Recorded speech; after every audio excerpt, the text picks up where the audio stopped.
Assalamualaikum warahmatullahi wabarakatuh. Kaifa asbahtum? Bagaimana kabarnya pagi hari ini? Semoga kita selalu dalam keadaan sehat dan selalu beriman kepada Allah dengan bersyukur dan bersabar atas segala macam ujian yang menimpa kita. Amin. Taib, insyaallah hari ini kita akan belajar Al-Quran Hadis bab 1 pelajaran 5. Nah, sebelum kita melanjutkan pembelajaran, kita membaca doa sebelum belajar terlebih dahulu. Semuanya boleh mengangkat tangan ya.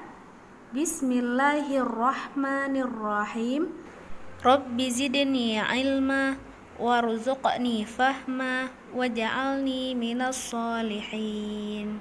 Materi kita hari ini yaitu hafalan surah Al-Adiyat. Al-an kita akan membacakan terlebih dahulu surah Al-Adiyat ya. A'udzu billahi minasyaitonir rajim. Bismillahirrahmanirrahim.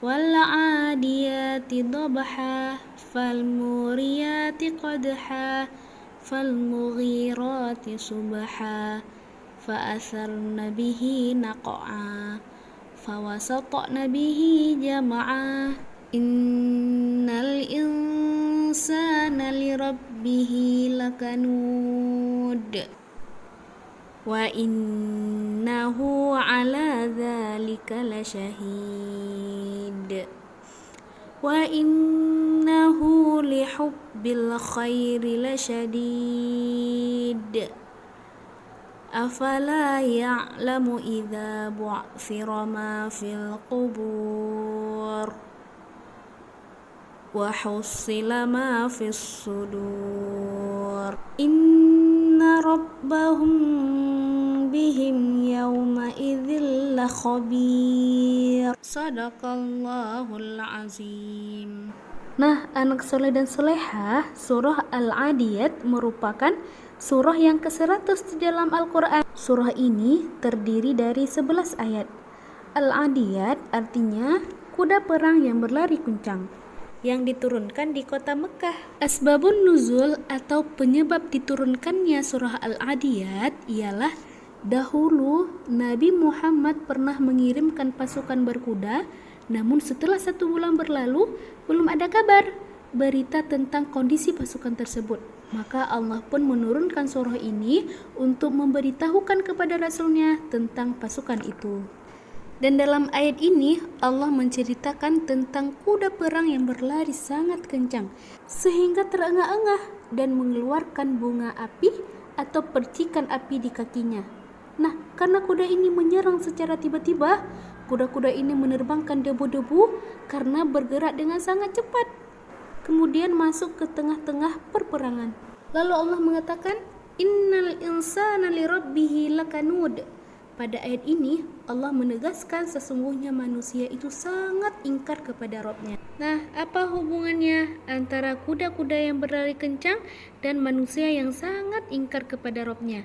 Yaitu Allah bersumpah dengan kuda-kuda tersebut seakan-akan Allah mengatakan, wahai manusia yang suka mengingkari nikmat Allah, perhatikanlah kuda yang digunakan di peperangan.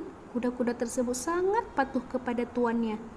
Kuda-kuda itu hanya dirawat sedikit oleh tuannya, hanya dikasih makan sedikit, tetapi tatkala ada perintah, kuda ini sangat patuh dan rela masuk ke medan perperangan.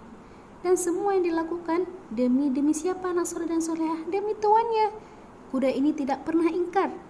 Kapanpun tuannya membutuhkan kuda ini, dia selalu patuh. Maka hendaklah kalian demikian wahai manusia. Bukankah Allah telah memberikan kenikmatan kepada kalian? Lantas kenapa kalian mengingkari? Nah, anak soleh dan solehah, hewan yang tidak berakal saja seperti kuda bersyukur kepada tuannya. Tetapi kita sebagai manusia yang diberikan akal oleh Allah, yang diberikan kenikmatan oleh Allah, masih ada sebagian dari kita yang ingkar kepada Allah. Dan kenikmatan tersebut tidak digunakan dengan sebaik mungkin, tetapi dipakai untuk berhura-hura, tidak digunakan untuk berinfak. Dan Allah katakan lagi, wa innahu lihubbil khairi lasyadid. Manusia itu sangat cinta kepada harta. Waktunya saja dihabiskan hanya untuk mencari harta, sehingga dia menjadi penyembah harta.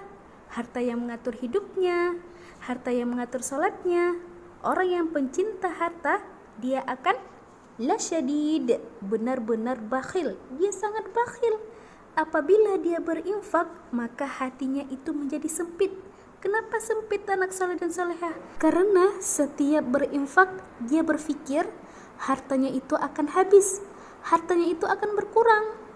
Padahal yang sebenar-benarnya harta milik kita adalah yang kita sedekahkan, bukan harta yang kita tumpuk banyak-banyak, tapi tidak kita gunakan yang akhirnya akan sirna. Apakah dia tidak mengetahui semua yang ada di dalam kubur akan Allah bangkitkan? Wa husila ma fis sudur, dan apa yang ada di dalam hati manusia atau seluruh perkara yang ada di dalam dada manusia, baik dengki, hasad, sombong, semua akan dinampakkan oleh Allah. Rahasia-rahasia kita yang dulunya tidak tampak akan Allah bongkar semuanya. Sesungguhnya pada hari itu Allah akan mengetahui segalanya. Allah itu maha teliti. Walaupun kita berbuat dosa sebesar biji zarah pun Allah akan mengetahui, karena Allah maha teliti. Oleh karenanya anak soleh dan solehah, kita harus berhati-hati tatkala hidup di dunia. Marilah kita beramal soleh sebanyak-banyak mungkin. Jangan menjadi orang pelit. Yakinlah apa yang kita infakkan, itulah bekal kita di akhirat. Alhamdulillah, sudah selesai pembelajaran Al-Quran hadis kita hari ini. Mudarrisatun akhiri ma'an najah. Wassalamualaikum warahmatullahi wabarakatuh.